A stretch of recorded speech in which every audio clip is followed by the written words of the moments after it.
That's a properly basic belief, according to Plantinga, because it was formed by properly functioning cognitive faculties, like my eyes and my brain. I don't need to rely on evidence for that belief. I just rely on my my faculties to arrive at that belief. So what does all of this have to do with faith in God's existence? Well, Plantinga argues, if belief in the existence of God is properly basic, then it is rational to accept that belief without evidence, proof, or argument in God, right? So here's an overview of this argument that Plantinga gives. Premise one, if it is epistemically possible for belief in the existence of God to meet the conditions for proper basicality, then it is rational to accept that belief without evidence, proof, or argument. On this model, beliefs about God are produced by a faculty known as, and this is what Plantinga calls it, Sensus Divinitatis. So this he gets from Calvin and other Christians who think that we have almost like a spark from God to believe in God, that we've been almost imprinted with this notion that we can reach God from God himself. So if it's epistemically possible that this model is true, then it's rational to believe in the existence of God without evidence, proof, or argument. It is epistemically possible that this model or something like it is true.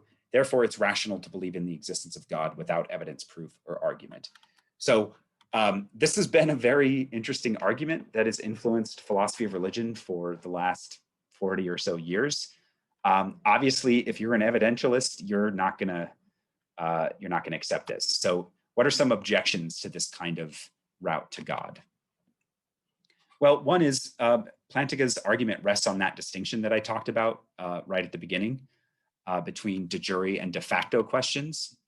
In other words, he thinks his argument for rational belief in God without evidence, proof, or argument does not presume that God exists. But like the ontological argument, right? Some people say, however, since God's existence is necessary for the argument to work, it seems like he is assuming that God exists, right? Similar to how Anselm was trying to argue.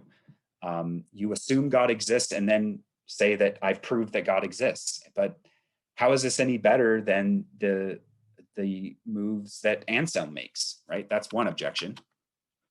Additionally, if Plantinga's argument works for rational belief in a monotheistic conception of God, then it also works for pretty much any other conception of the divine, right? So for example, swap God for the flying spaghetti monster and sensus divinitatis for something like sensus marinaris, right? I mean, I'm Italian.